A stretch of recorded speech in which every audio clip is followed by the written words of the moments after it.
आप सीएम की कुर्सी नहीं बचा पाए तो मेरा क्या दोष। अजीत का शिंदे पर तंज तो फडणवीस भी खुलकर हंस दिए। महाराष्ट्र में 3 मार्च से शुरू होने जा रहे विधानसभा के बजट सत्र के हंगामेदार रहने के आसार हैं, क्योंकि एक तरफ जहां मुख्यमंत्री देवेंद्र फडणवीस और उप मुख्यमंत्री एकनाथ शिंदे के बीच दरार की खबरें हैं, तो वहीं विपक्ष आरोपों में घिरे धनंजय मुंडे और माणिकराव कोफ्ते को लेकर सरकार को घेरने की कोशिश करेगा।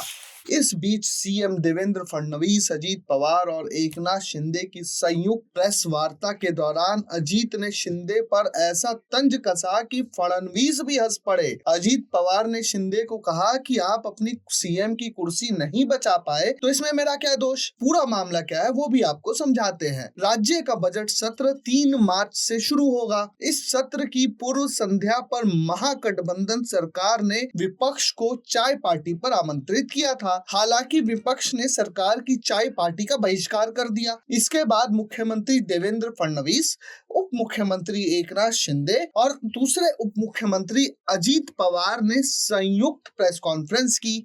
शिंदे ने इस प्रेस कॉन्फ्रेंस में अजीत पवार पर चुटकी ले ली, जो बाद में उन पर ही भारी पड़ गई। शिंदे ने कहा, बजट सत्र कल से शुरू हो रहा है। ये महायुति सरकार का दूसरा सत्र है और चुनाव के बाद सरकार का पहला बजट।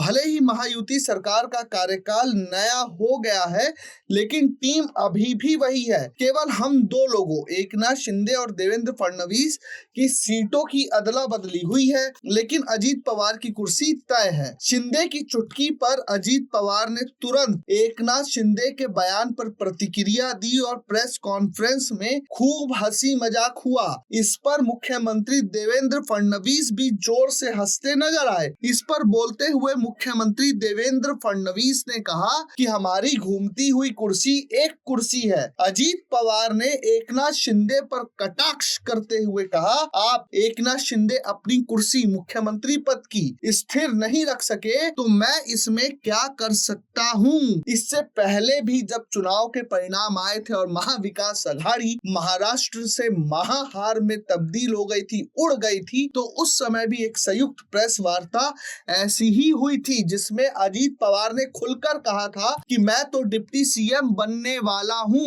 विपक्ष ने कहा था कि अजीत पवार महाराष्ट्र के परमानेंट डिप्टी सीएम है, तो देवेंद्र फडणवीस ने उनका बचाव करते हुए कहा था कि मेरे को उम्मीद है कि एक दिन अजीत पवार प्रदेश के महाराष्ट्र के सीएम जरूर बनेंगे। लेकिन दर्शकों, एक बात आप समझ लीजिए कि जिस तरीके से एकनाथ शिंदे, अजीत पवार और देवेंद्र फडणवीस और खास तौर पर देवेंद्र फडणवीस और शिंदे के बीच में रसाकशी चल रही है, कहीं ऐसा ना हो कि एकनाथ शिंदे ने जो उद्धव बाला साहब ठाकरे के साथ किया, फिर से वो एकनाथ शिंदे भी उसी का शिकार हो जाए और एकनाथ शिंदे ना घर के बचे ना घाट के। अब देखना है कि महाराष्ट्र का बजट सत्र कितना हंगामेदार रहता है और उससे महाराष्ट्र की जनता के लिए क्या निकलता है। Bureau report, प्रजाहित।